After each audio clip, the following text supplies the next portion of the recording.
the kitchen filled with savory aromas as I stirred my signature beef barley soup. My daughter-in-law, Patricia, stormed in, her face twisted with disgust. Without warning, she grabbed the ladle from my hand and slammed it against my temple. "Who cooks like that, useless old man?" she screamed, soup splattering across my shirt. "This house won't be yours much longer anyway." I steadied myself against the counter, blood trickling down my face, as 30 years of culinary expertise and one beautiful home hung in the balance. My name is Maximilian Gardner, though most people call me Max. At 67, I had hoped to spend my golden years in peace, surrounded by family in the Vermont home my late wife Sarah and I had built together. The house sits on a quiet street, lined with sugar maples that turn brilliant shades of orange and red in the fall. Sarah and I saved for 15 years to build it, designing every corner with love. We raised our son Andrew here, celebrated birthdays, weathered storms, and created a lifetime of memories within these walls. Sarah passed away from cancer 3 years before Andrew met Patricia. Her absence left a hollow space in both our lives, but especially for me. The kitchen became my sanctuary. Having owned a small but respected restaurant for 30 years before retiring, cooking was more than a hobby. It was my connection to Sarah, to joy, to the person I'd always been. Andrew followed a different path. He became an investment banker with an impressive career that took him all over the world. I was proud of him, even if his frequent travels meant I spent most holidays alone. Then, 4 years ago, everything changed when he called to tell me about a woman he'd met at a charity gala in New York. "Dad, she's amazing," he gushed over the phone. "Smart, beautiful, ambitious. You're going to love her." Patricia Reynolds was indeed beautiful tall, with perfectly styled blonde hair and a dazzling smile. When Andrew first brought her to meet me, she charmed me completely. She asked about my restaurant days, laughed at my cooking stories, and even requested recipes. She seemed genuinely interested in our family history, looking through photo albums with Andrew and commenting on how much she loved our home. "What a wonderful place to raise a family someday," she said, squeezing Andrew's hand while giving me a warm smile. Their courtship was brief, only 6 months before Andrew proposed. I helped finance their wedding, a lavish affair at a historic hotel in Burlington. Patricia had expensive taste, but Andrew was making good money, and I wanted him to be happy. I thought Patricia would bring joy back into our lives. After the honeymoon, Andrew approached me with an idea. "Dad, Patricia and I are thinking of saving for a few years before buying our own place. Would you be open to us living here with you in the meantime? There's plenty of space, and Patricia loves the house." I agreed immediately. The thought of having company again, of hearing laughter and conversation filling the rooms, was exactly what I needed. And for the first few months, it seemed perfect. Patricia took an interest in the garden Sarah had planted. She and Andrew would join me for dinner, and we'd spend evenings on the porch talking about their days. But things began to change when Andrew started traveling more frequently for work. A new position meant assignments in Singapore, London, and Dubai, often for weeks at a time. With each trip, Patricia seemed to transform a little more. It started small. She rearranged the living room furniture while Andrew was away, not asking for my input despite it being my home for decades. When I mentioned how different it looked, she smiled thinly and said, "It was so outdated before, Max. This is much more contemporary." Then she redecorated the guest bedroom, removing Sarah's quilts and replacing them with modern bedding. "Those old things were collecting dust," she explained when I found them folded in a box in the basement. Soon, she was making decisions about everything: the temperature settings, the grocery shopping, even which television programs we watched in the evenings. If I objected, she would simply wait until Andrew called and then mention casually how difficult I was becoming. My son, eager to keep peace during his brief times at home, would gently suggest I try to be more flexible. One morning, I went to pay some bills and couldn't find my checkbook. When I asked Patricia about it, she gave me a concerned look. "Max, we talked about this yesterday. Don't you remember? Andrew and I decided it would be easier if I handled the household finances while he's away." I had no recollection of any such conversation, but Patricia spoke with such confidence that I began to doubt myself. That afternoon, while Patricia was out meeting friends, I decided to look through some papers in Andrew's home office. It wasn't something I would normally do, but something felt wrong. In the filing cabinet, tucked behind insurance documents, I found a stack of banking statements and loan applications, all with my signature on them. I sat down heavily in Andrew's desk chair, my hands shaking as I examined the papers. There were multiple home equity loans taken out against my house, all supposedly authorized by me, but I had never signed these documents. Someone had forged my signature, and the only person with access and motive was Patricia. According to these papers, my house, the home Sarah and I had built, the place where we'd raised our son, was now leveraged to the tune of $300,000, and I had no idea where that money had gone. The next morning, I confronted Patricia over breakfast. She was scrolling through her phone, a cup of coffee in her manicured hand, when I placed the loan documents on the table in front of her. "Would you like to explain these?" I asked, my voice steadier than I felt. Patricia glanced at the papers, then up at me, her expression transforming instantly into one of concern. "Oh, Max," she sighed, setting down her phone. "I was worried this would happen." "Worried what would happen?" I asked. "That you'd find these and get confused again. Max, you signed these papers months ago. Andrew was here, remember? We discussed using some of the equity in the house for investments. It was your idea." "That's not true," I said firmly. "I never authorized any loans against this house." Patricia reached across the table and patted my hand, her eyes full of what looked like pity. "This is exactly what happened last time. You agreed to something and then forgot.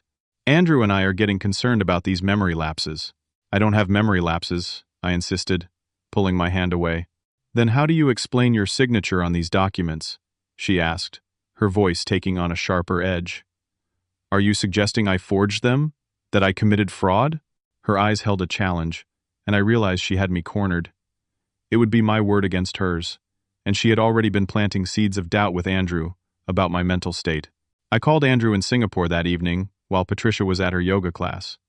The 13-hour time difference meant catching him just as he was heading into the office. "Dad, is everything okay?" he asked, the connection slightly delayed. "No, everything is not okay," I said, trying to keep my voice calm. "I found loan documents with my signature on them, but I never signed them. Patricia has taken out loans against the house." There was a long silence before Andrew responded. "Dad, we talked about this. We decided to use some of the equity for a diversified investment portfolio. Patricia explained everything to you." "Andrew, I never agreed to this. I would remember something that important." My son's sigh was audible even across thousands of miles. "Dad, this is what I'm worried about. You've been forgetting things. Patricia mentioned you've been repeating yourself, getting confused about what day it is." "That's not true," I protested, feeling a chill run down my spine. "Look, I'm coming home next weekend. We'll sit down and talk about everything, okay? In the meantime, try not to worry, Patricia. She's just trying to help." After hanging up, I sat in the dark living room, feeling more alone than I had since Sarah died. My own son didn't believe me. Patricia had been methodically turning him against me, making him question my sanity, and now she had financial control of my home. The next day, I walked across the street to visit my neighbor, Walter Simmons. Walter was a retired judge who had been friends with Sarah and me for decades. His wife Elaine had passed away just a year before Sarah, and our shared grief had strengthened our friendship. "She's gaslighting you, Max," Walter said after I explained the situation. "It's a classic manipulation tactic, making you question your own reality." "But what can I do?" I asked. "Andrew believes her." Walter leaned forward in his chair, his expression serious. "You need evidence. If she forged your signature, there might be other documents, and you need to protect yourself. Don't confront her again until you have proof." I took Walter's advice and began looking for evidence. But Patricia was steps ahead of me. When I tried to access our joint household account online, the password had been changed. When I called the bank directly, they informed me that I had been removed as an account holder 2 months prior, supposedly at my own request. Patricia's behavior grew bolder. She began inviting friends over for dinner parties without telling me, treating the house as exclusively hers. I would find myself suddenly surrounded by strangers in my living room, with Patricia introducing me as Andrew's father who was staying with us, as if I were the guest in my own home. She rearranged my kitchen, putting essential tools in different places, and claiming she couldn't understand my chaotic organization system. When I would search for something, she would watch me with a small smile, offering to help only after I had become visibly frustrated. One by one, cherished mementos from my restaurant days began to disappear or break. The hand-carved wooden spoon given to me by my first chef, the vintage recipe book that had belonged to my grandmother, the copper pots Sarah and I had brought back from France, all mysteriously damaged or misplaced. "Oh, was that important?" Patricia would ask with wide-eyed innocence. I had no idea. "You should be more careful with your things." She began controlling who could visit me as well. When my former sous chef Michael called to say he was in town, Patricia told him I was having one of my bad days and couldn't receive visitors. I felt my dignity and identity being stripped away in small, calculated increments. My kitchen, once my sanctuary, became a battleground. Patricia would hover nearby, critiquing my techniques, questioning my recipes. "Is all that butter really necessary?" she would ask. Or, "That seems like an awful lot of salt for someone your age." Walter encouraged me to reach out to old friends and colleagues, to rebuild a support network independent of Patricia. I began meeting my restaurant buddies at a local diner once a week, careful to go when Patricia was at her book club. Those few hours became precious lifelines to my former self. One Tuesday afternoon, I returned home earlier than expected from my meeting. The house seemed empty, but as I hung up my coat, I heard laughter coming from upstairs. Thinking Patricia might be watching television, I headed up to say hello. The bedroom door was partly open, and what I saw through the gap stopped me cold. Patricia was in bed with a man, and not just any man. It was Scott Lawson, Andrew's friend since elementary school, and best man at their wedding. I retreated silently, sick to my stomach, and drove straight to Walter's house. This was the evidence I needed, but how could I tell my son that his wife was not only stealing from us but betraying him in the cruelest way possible? For days, I debated whether to tell Andrew about the affair. I knew it would devastate him, but it might also open his eyes to Patricia's true character. Before I could decide, Patricia escalated her psychological warfare. My medications would go missing, only to reappear in places I'd already checked multiple times. Important mail vanished. My cell phone would be found in the refrigerator or garden shed after I'd spent hours searching for it. "Maybe we should talk to a doctor about these incidents," Patricia suggested one evening, her voice dripping with false concern. "Andrew is really worried about you." The confrontations in the kitchen grew more frequent and hostile. Patricia would appear just as I was in the middle of cooking, questioning every ingredient, every technique. "Do you really think you should be handling knives?" she asked one day as I was dicing onions. "With your hands shaking like that?" My hands hadn't been shaking until she said it. Another time, she dumped an entire pot of my beef stew down the disposal. "It smelled off," she claimed. I was worried about food poisoning. The stew had been perfect, made with fresh ingredients I'd selected that morning. Walter noticed my declining health during our weekly chess games. I'd lost weight, and dark circles had formed under my eyes from lack of sleep. "You can't go on like this, Max," he said, studying me instead of the chessboard. "She's breaking you down systematically." "I'm trying to gather evidence," I insisted. "But she's very careful." Patricia had begun telling neighbors and family friends that I was developing dementia. She would pull them aside at community events, speaking in hushed, worried tones just loud enough for me to overhear. "We're so concerned about Max," she would say. "Some days he doesn't even remember what year it is. Andrew and I are looking into memory care facilities, but you know how proud older men can be." When Andrew came home for a weekend visit, he brought up the subject of assisted living over dinner. "It's not that we want you to leave, Dad," he said, not meeting my eyes. "But Patricia has been telling me about some incidents that have her worried for your safety." "What incidents?" I demanded. Andrew glanced at Patricia, who gave him an encouraging nod. "The stove left on overnight. The time you got lost driving to the grocery store, forgetting to take your heart medication." "None of that happened, Andrew," I said, my voice rising. "She's making it all up." Patricia reached over and squeezed Andrew's hand. "This is exactly what I was telling you about. The paranoia, the accusations. I saw the doubt in my son's eyes, the conflict. He wanted to believe me, but Patricia had been working on him for months, planting seeds of suspicion. To prove my competence, I began keeping meticulous records of everything: medications taken, appointments kept, daily activities. I wrote everything down in a notebook I kept with me at all times. But Patricia found ways to sabotage even this effort. "Andrew, Max accused me of moving his notebook again," she would say during their phone calls. "I found it in the freezer. I think we need to consider more supervision." With the kitchen increasingly becoming a zone of conflict, I retreated to Sarah's garden. The raised beds of herbs and vegetables she had lovingly tended for years became my new sanctuary. Working the soil, planting and harvesting, I felt connected to her and to myself. Then one day, I came out to find the herb garden completely bare, every plant uprooted and discarded. "They were attracting pests," Patricia explained with a shrug when I confronted her. "Anyway, nobody uses fresh herbs anymore. It's so much more convenient to buy them dried at the store." That night, alone in my bedroom, I opened the small wooden box where I kept Sarah's letters. She had written me notes throughout our marriage, sometimes just a line or two of appreciation or love. Reading her words, I could almost hear her voice, and it gave me strength. "Remember who you are, Max," she had written in one note after a particularly difficult time at the restaurant. "Your kindness and creativity are what make you special. Don't let anyone dim your light." The following week, Patricia's parents came to stay, supposedly to help her manage the situation. Gerald and Lois Reynolds were cut from the same cloth as their daughter: materialistic, judgmental, and expert at presenting a polite facade to the world while being cruel behind closed doors.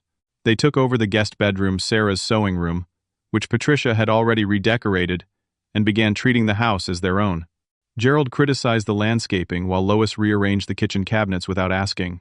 "Patricia tells us you've been having some troubles lately," Lois said during breakfast, her voice syrupy with false sympathy. "It must be so hard getting older." "I'm not having troubles," I replied firmly, "and I'd appreciate it if you wouldn't rearrange my kitchen." "Our kitchen," Gerald corrected, exchanging glances with his wife. "Since Andrew and Patricia will be inheriting this place soon enough." I nearly choked on my coffee. This was the first I'd heard of any inheritance plans. That afternoon, I was weeding near the open kitchen window when I overheard Patricia on the phone. "It's all going according to plan," she was saying, her voice low but clear. "Andrew is completely on board now. We've got an appointment with a specialist next month to have Max evaluated. Once he's declared incompetent, we can move forward with selling the house." A pause as the person on the other end spoke. "Of course we'll get market value. The real estate market in this area is booming. We can easily clear $700,000, pay off the loans, and still have enough for that condo in Naples." Another pause. "No, Andrew has no idea about the loans. He thinks we're using his investment income for our expenses. He's so busy with work he barely looks at the accounts." My hands trembled as the full scope of Patricia's plan became clear. She intended to have me declared incompetent, sell my home out from under me, and use the money to finance a luxury lifestyle in Florida. And she was manipulating my son every step of the way. Andrew flew home the following weekend, ostensibly for a brief visit before heading to London. Patricia had been building up to this moment, telling him she had serious concerns that needed to be discussed in person. I knew this was the confrontation that would determine my future. We sat in the living room after dinner, the three of us positioned like players in some terrible game. Patricia had placed Andrew on the sofa beside her, while I sat alone in the armchair across from them. "Dad," Andrew began, his expression pained, "Patricia and I have been talking, and we're worried about you. There have been too many incidents to ignore." "What incidents, Andrew?" I asked calmly. "Name one that you've witnessed yourself, not just heard about from Patricia." My son looked uncomfortable. "Well, there was the time he stopped, realizing he had no first-hand knowledge of any concerning behavior." Patricia jumped in smoothly. "Max, you know it mostly happens when Andrew isn't here. The confusion, the accusations, the angry outbursts." "I don't have angry outbursts," I said. "You see?" Patricia turned to Andrew. "He doesn't even remember. Just last week he yelled at me for rearranging the spice rack, then claimed he never raised his voice. Because I didn't, I insisted." Andrew ran a hand through his hair, looking torn. "Dad, Patricia has been documenting everything. The doctor thinks it might be early-stage dementia." "What doctor? I haven't seen any doctor about memory problems." That's because you refused to go, Patricia said, her voice taking on a hint of impatience. Which is why we're considering other options. What other options? I asked, though I already knew. Andrew couldn't meet my eyes. There's a very nice assisted living facility in Burlington. We thought we could tour it together next week. I'm not leaving my home, I said firmly. Dad, it wouldn't be forever. Just until we figure out what's happening with your memory. Nothing is happening with my memory.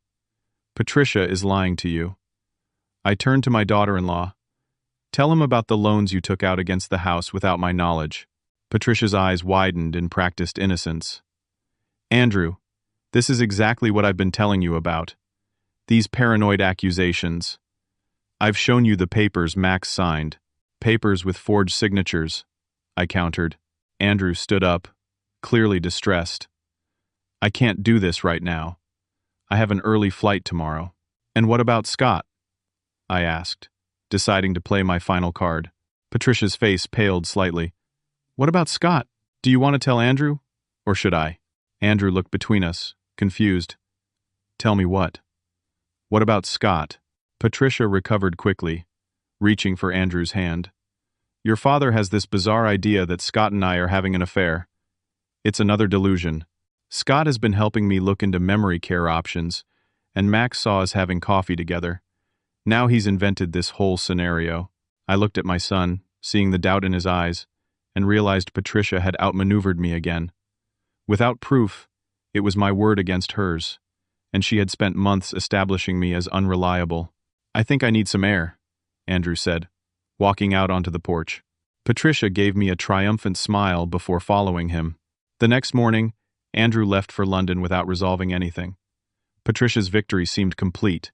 She became even bolder, treating me as if I were already gone. We'll be repainting next month, she informed me as she flipped through design magazines. I'm thinking a more modern color palette. This is still my house, I reminded her. Patricia looked up, her smile cold. For now. That evening, I was in the kitchen making my beef barley soup, one of the few activities that still gave me comfort. The familiar process of chopping vegetables, searing the meat, and building the broth was meditative. For a brief time, I could forget the nightmare my life had become. I was stirring the soup, tasting it to adjust the seasoning, when Patricia stormed in. Her face was flushed with anger about something, and I became her convenient target. What is that smell? She demanded, wrinkling her nose. Beef barley soup, I answered. My specialty. She watched me sprinkle a pinch of dried thyme into the pot. That's not how you season soup. I've been cooking professionally for 30 years, I said, continuing to stir. I know how to season soup. Without warning, Patricia grabbed the wooden ladle from my hand and slammed it against my temple with surprising force. Who cooks like that, useless old man? She screamed, her composure completely gone. Pain radiated from my temple, and I felt warm liquid trickling down my face. Blood mixed with soup splattered across my shirt. This house won't be yours much longer anyway, Patricia continued, her voice venomous. A small, satisfied smirk played at the corners of her mouth as she saw my shocked expression. I steadied myself against the counter, feeling dizzy and nauseated from the blow. In that moment, something inside me nearly broke. I had been fighting for so long, and I was tired. Maybe it would be easier to just leave, to find a small apartment somewhere and let Patricia have the house. That night, I actually began packing a suitcase, selecting a few essential items, clothes, medications, the wooden box of Sarah's letters. I would call Walter in the morning and ask if I could stay with him until I figured out my next steps. As I was sorting through my closet, my fingers brushed against something taped to the back of a drawer, a small envelope I didn't recognize. Inside was Sarah's wedding ring, which I thought had been lost during her hospital stays, and a sealed letter addressed to me in her handwriting. With shaking hands, I opened it, recognizing the stationery she had always preferred. My dearest Max, it began. If you're reading this, I'm gone, and something has made you look through this drawer in desperation. I know you, my love. You wouldn't find this unless you needed it. I sat heavily on the edge of the bed, reading Sarah's words through tears. I've made arrangements for our home and our future that I haven't told you about. After my diagnosis, I realized we needed protection against the uncertainties ahead. Please contact Franklin Delaney at Delaney & Walsh. He has all the documents and instructions. Remember how much I love you, and that I will always be looking out for you, even when I'm not there. Your Sarah. Franklin Delaney had been Sarah's attorney during a business dispute years ago. I hadn't spoken to him since her funeral. For the first time in months, I felt a glimmer of hope. Sarah, my brilliant, forward-thinking Sarah, had put something in place to protect us. I carefully returned the letter to its envelope and placed it with her ring in my pocket. Then I unpacked my suitcase. I wasn't going anywhere. Franklin Delaney had been Sarah's attorney during a business dispute years ago. I hadn't spoken to him since her funeral. The next morning, I waited until Patricia left for her hair appointment before calling Franklin Delaney's office. His secretary remembered me and scheduled an appointment for that afternoon. "I've been expecting you, Max," he said, gesturing for me to sit. "Sarah made me promise to watch out for you, but I couldn't contact you directly unless you came to me first." Those were her instructions. "I found her letter last night," I explained, showing him the envelope. Franklin nodded and opened a file on his desk. "Then it's time you knew what Sarah arranged." What he showed me over the next hour left me astonished by my wife's foresight and legal acumen. Shortly after her cancer diagnosis, Sarah had created an irrevocable trust that owned our house and most of our assets. I was the primary beneficiary with lifetime rights to live in the home, while Andrew was the secondary beneficiary who would inherit after my death. The critical detail: the trust had strict conditions about selling or borrowing against the house. Any such action required approval from all trustees, me, Andrew, and a third trustee, Franklin himself. "So the loans Patricia took out," I began, "are fraudulent," Franklin finished. "The house isn't in your name personally, so you couldn't have legally used it as collateral, even if you wanted to. It's owned by the Sarah Gardner Family Trust. Does Andrew know about this?" Franklin shook his head. "Sarah wanted to protect you both. She was concerned that Andrew's career in finance might make him a target, or that he might make poor decisions under pressure." "How prophetic," I murmured. "The loans Patricia arranged are with Coastal Regional Bank," Franklin continued. "I've already made inquiries. They failed to verify the property ownership properly before issuing the loans. Once we prove the forgery, they'll have to pursue Patricia for fraud. And the house is completely protected. It cannot be sold without unanimous trustee approval, and I will never approve a sale that displaces you against your wishes." That was my promise to Sarah. For the first time in months, I felt the weight lifting from my shoulders. Patricia had built her scheme on a fundamental misunderstanding of how the property was owned. My home was safe. Franklin leaned forward, his expression serious. "But Max, we need evidence of the forgery and Patricia's other manipulations. Do you have anything that would stand up in court?" I thought about it. "Not yet, but I can get it." Over the next 2 weeks, I played a careful game. On the surface, I appeared to be resigning myself to the idea of assisted living. I let Patricia schedule a tour of the facility in Burlington, listened politely as she described the wonderful amenities, and even asked questions about the moving process. "So you're finally being reasonable," she said, clearly pleased with herself. "I'm just tired of fighting," I replied, which was true enough. Meanwhile, I was methodically gathering evidence. Walter helped me set up small recording devices in common areas of the house, completely legal in Vermont, as Franklin had confirmed. I photographed all the loan documents with their forged signatures and made copies of bank statements showing large transfers to accounts I didn't recognize. I also reconnected with my old restaurant network, building back the support system Patricia had tried to dismantle. My former sous chef Michael was now a successful restaurateur himself. When I explained my situation, he was outraged and immediately offered to help. "Anything you need, Max. You gave me my start. I wouldn't have my business without you." Patricia, believing she had won, became increasingly careless. She spent more money, invited friends over for lavish parties, and spoke openly about her plans for renovating this outdated house once I was gone. "The kitchen will be the first to go," she told a friend while I was supposedly napping in my room but actually recording their conversation. "All this rustic nonsense will be replaced with something properly modern." I discovered Patricia had been intercepting calls and emails from Andrew, filtering what information reached him. When he asked to speak to me during his video calls, she would claim I was resting or out with friends. She forwarded his emails to me after deleting sections where he asked direct questions about my well-being. Through Franklin, I learned something even more disturbing. Patricia had convinced Andrew to grant her power of attorney over his financial affairs while he was traveling so much. She had then systematically diverted his investment income to her personal accounts, explaining the shortfall to Andrew as market fluctuations affecting his portfolio. My son was being deceived and robbed just as much as I was, perhaps more. The woman he loved and trusted was betraying him completely, financially and emotionally. The evidence was mounting, but I needed Andrew to see it all at once, in a way Patricia couldn't explain away. I contacted Andrew directly using Michael's phone, bypassing Patricia's surveillance. "Son, I need you to come home next week. No questions, just come. And don't tell Patricia I called." There was a pause before he responded. "Dad, what's going on? I can't explain over the phone. But I promise, everything will make sense when you get here. Do you trust me enough to do this?" Another pause, longer this time. "Okay, Dad. I'll book a flight." I began preparing for the confrontation, planning every detail. Walter and Franklin would be present as witnesses. I asked Andrew's godfather, Harold, a financial advisor who had known him since birth, to attend as well. With 3 respected professionals backing me up, Patricia would have difficulty dismissing my claims as delusions. The day before Andrew's arrival, I began cooking. Not just any meal, but a feast of all his favorite dishes from childhood pot roast, with rosemary potatoes, corn chowder, apple pie with cinnamon ice cream. The kitchen had been my battlefield with Patricia. Now it would be my arena for victory. Patricia watched suspiciously as I worked. "What's the occasion?"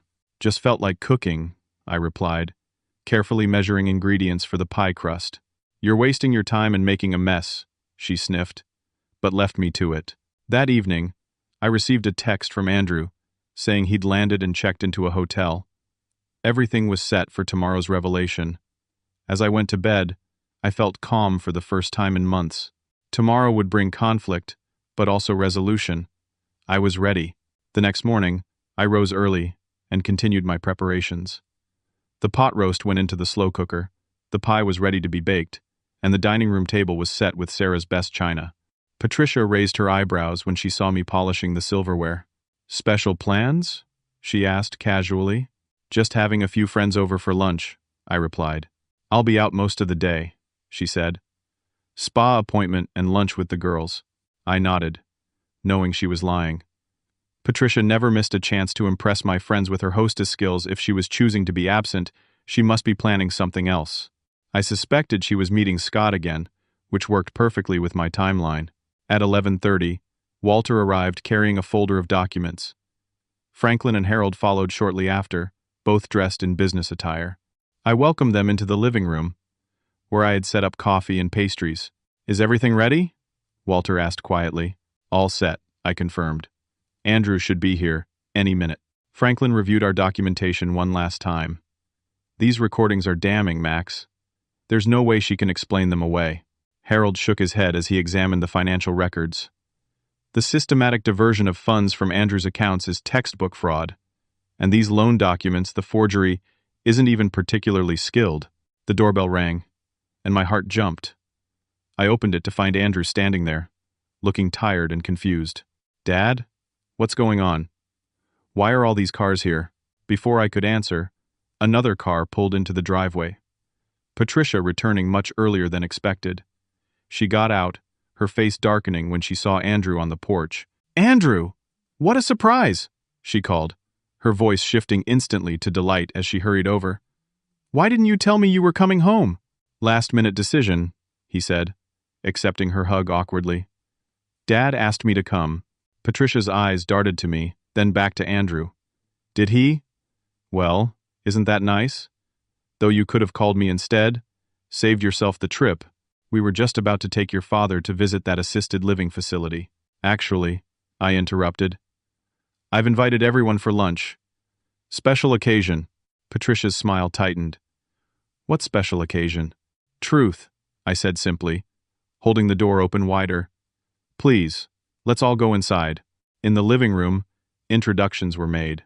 Patricia's expression grew increasingly strained as she realized who was present. A judge, a lawyer, and a financial advisor, all with connections to our family. What exactly is this about? She demanded, her polite facade slipping. Please, sit down, I said, gesturing to the sofa. I've prepared a nice meal, and while we eat, we have some important matters to discuss. I led everyone to the dining room, where the table was set for 6. Patricia took her usual place beside Andrew, but I noticed she kept glancing at her phone, typing quick messages when she thought no one was looking. As I served the corn chowder, I began speaking casually about the recipe, its history in our family. The normality of the conversation seemed to ease Andrew's tension slightly, though Patricia remained rigid in her chair. This soup was the first thing I taught Andrew to make, I reminisced. He was about 10 years old, insisted on doing all the chopping himself. Andrew smiled faintly. I remember. Mom supervised while you guided my hands with the knife.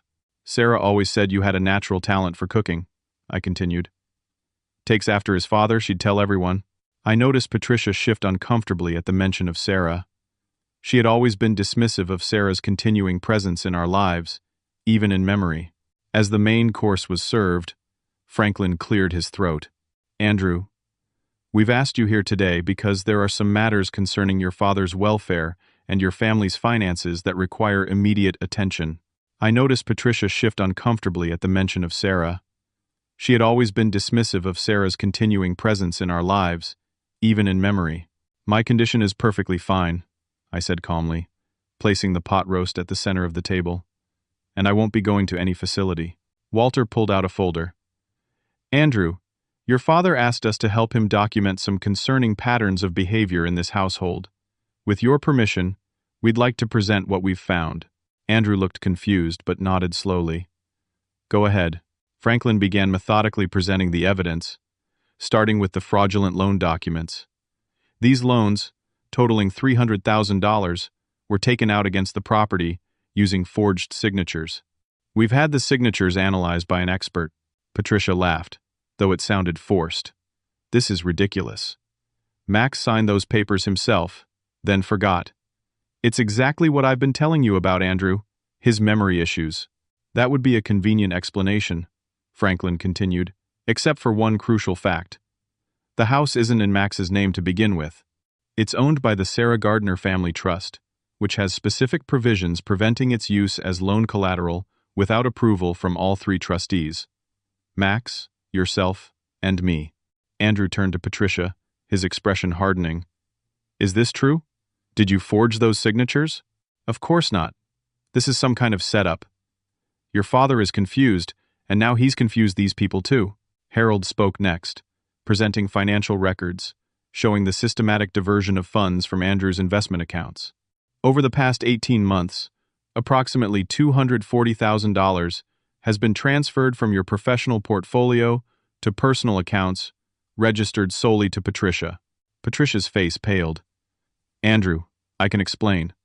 Those transfers were investments we discussed for our future.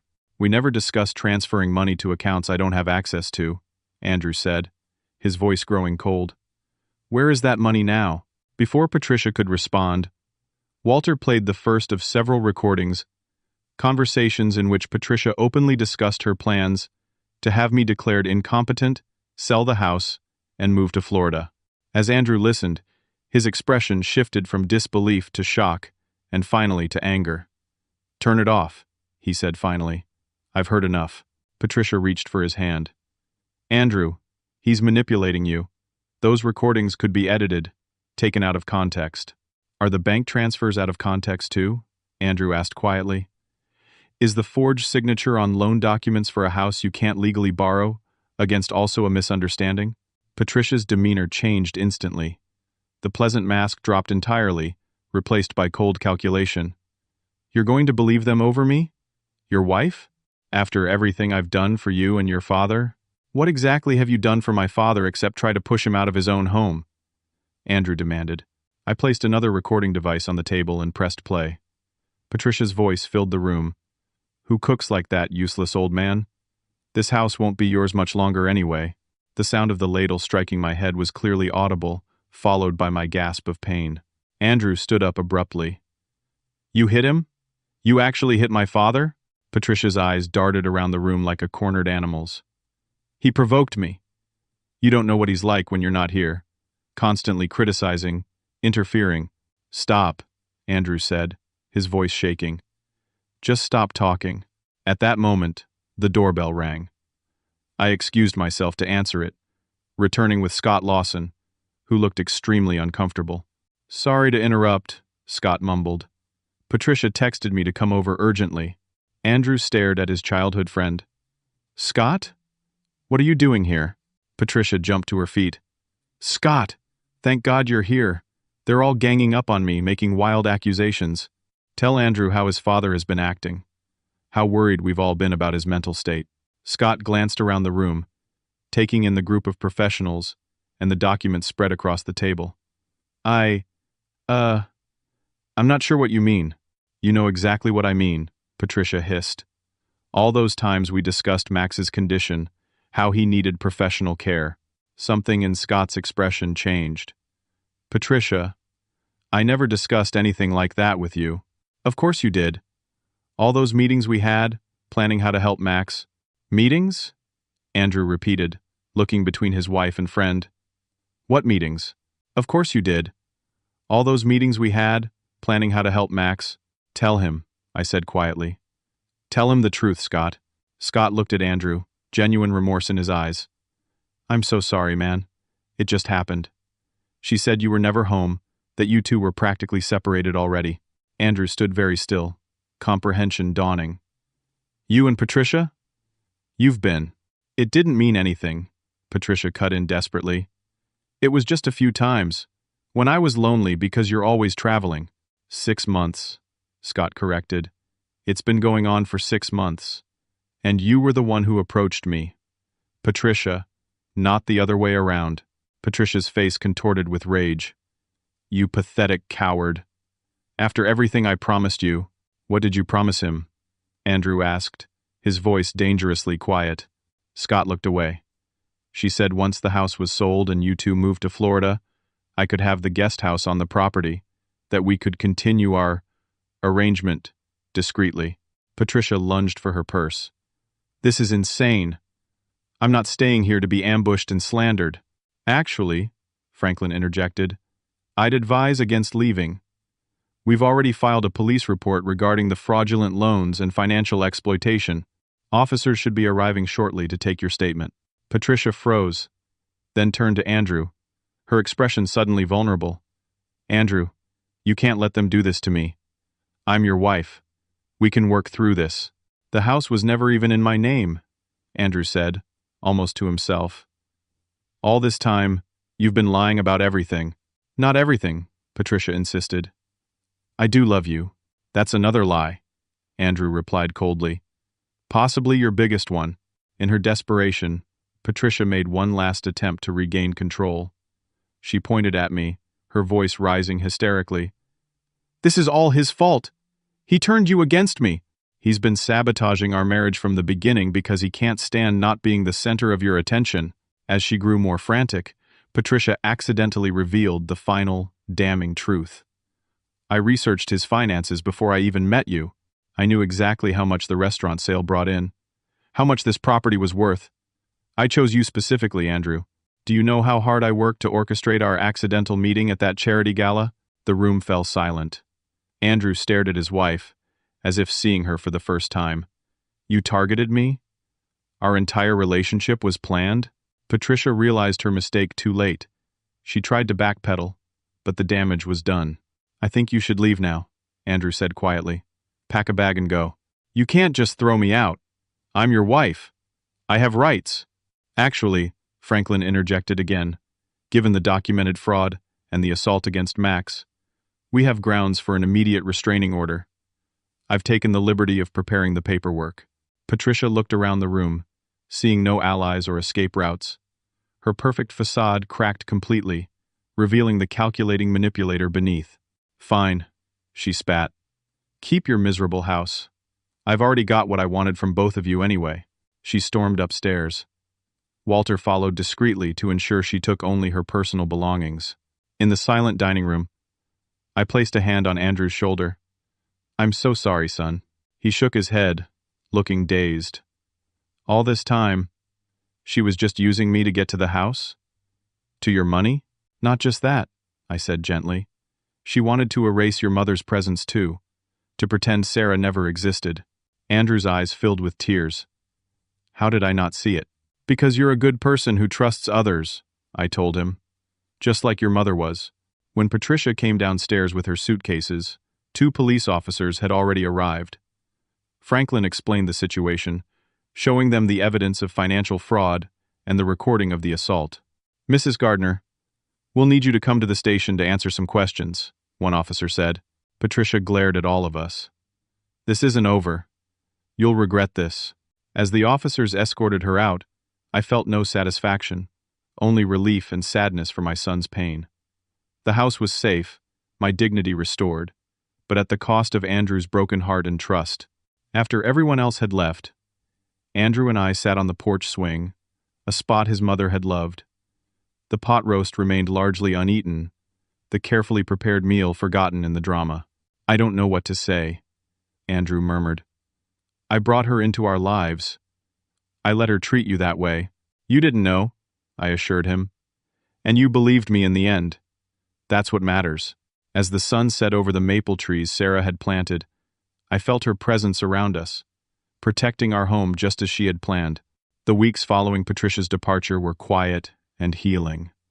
Andrew took an extended leave from his job to stay with me, using the time to untangle the financial mess Patricia had created. With Franklin's help, we were able to recover most of the diverted funds, though the process of unwinding the fraudulent loans took longer. The criminal charges against Patricia resulted in a plea deal, restitution, and probation rather than jail time, which seemed fitting. Her punishment would be living with the consequences of her actions and the knowledge that her scheme had failed completely. The most important recovery work happened between Andrew and me. For the first time in years, we truly talked about Sarah, about our grief, about the restaurant years and his childhood. I think I was running away, Andrew admitted one evening as we played chess in the living room. After Mom died, being in this house was too painful.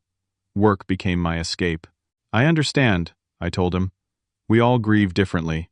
But I abandoned you, he said, looking up from the board. Left you vulnerable to someone like Patricia. You didn't abandon me, I assured him. You were living your life, as you should, and I'm not as vulnerable as you might think.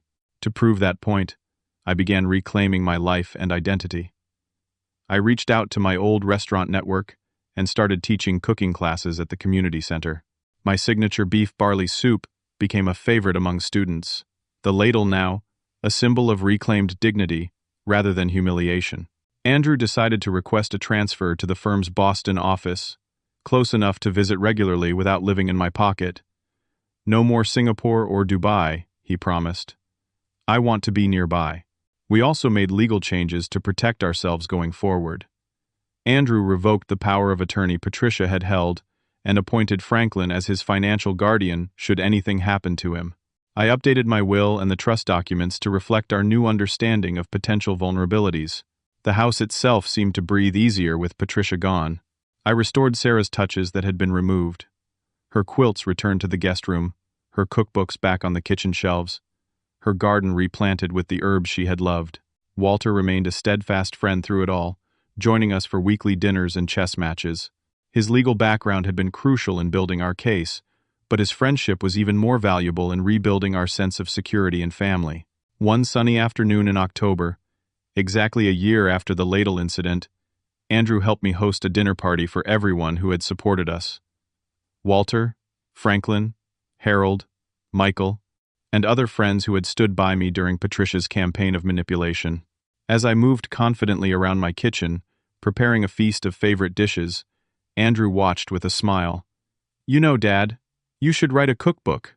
All those restaurant recipes deserve to be preserved. The idea took root, and by spring, I was working with a small local publisher on Family Table, Recipes and Memories from the Garden Restaurant. The project became a wonderful way to honor Sarah's memory and my own career, while creating something new to share with the world. Andrew began dating again, cautiously. The experience with Patricia had left deep scars, but with therapy and time, he was learning to trust his judgment again. He brought a few special friends to Sunday dinners, and I made it a policy never to comment or interfere. His heart and life were his own to rebuild. On warm evenings, we would sit on the porch swing, sometimes talking, sometimes just enjoying the peaceful neighborhood Sarah and I had chosen so long ago. The maple trees she had planted now cast long, protective shadows across the lawn. "Mom would be proud of how we handled everything," Andrew said one such evening. "Especially you, Dad. You never gave up, even when it would have been easier to just walk away." "Your mother taught me about that kind of strength," I replied. "She fought so hard during her illness, never complaining. How could I do any less when it came to protecting what we built together?" The greatest lesson from the whole ordeal was one I shared with my cooking students whenever the opportunity arose. Trust your instincts. When something feels wrong, it usually is. Patricia had nearly succeeded because she exploited social conditioning, the reluctance to accuse, the benefit of the doubt we give to family, the deference often expected toward younger generations by older ones. I learned that standing up for yourself isn't selfish or undignified, even when others try to make you feel that way. Age doesn't diminish your right to respect and autonomy. If anything, the wisdom of experience should be valued more, not less. Andrew learned about the subtlety of manipulation, how charm can mask calculation, and how someone targeting you often studies your vulnerabilities before making their move. He became more careful, but not bitter, a distinction I was proud to see him make. The house remained our anchor, the physical embodiment of Sarah's love and foresight. Her trust had protected us when we didn't even know we needed protection. Sometimes, looking out at her garden in full bloom, I could almost hear her saying, "I told you it would all work out in the end, didn't I?" And she would have been right, as she so often was. The healing wasn't instant, and the scars remained, but we were stronger for having weathered the storm together. The bond between father and son, tested and strained, ultimately proved unbreakable. On the first anniversary of Patricia's departure, Andrew and I planted a new maple tree in the backyard, a symbol of new beginnings and continued growth. As we patted the soil around its slender trunk, I felt profound gratitude for second chances and the resilience of family bonds. "To new chapters," Andrew said, raising a glass of lemonade in a toast. "And to remembering what matters," I added, clinking my glass against his.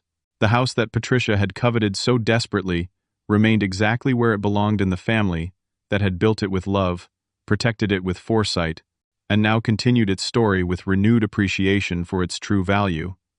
Not as a financial asset to be liquidated, but as the heart of a family's history and future. Have you ever had to stand up for yourself when someone tried to make you doubt your own judgment? It's one of life's most challenging tests, but also an opportunity to discover your true strength. I'd love to hear your stories in the comments below. If this story resonated with you, please like, subscribe, and share it with someone who might need a reminder of their own worth and resilience. Thank you for listening to my journey, and I wish you the courage to trust yourself, even when others try to shake that trust.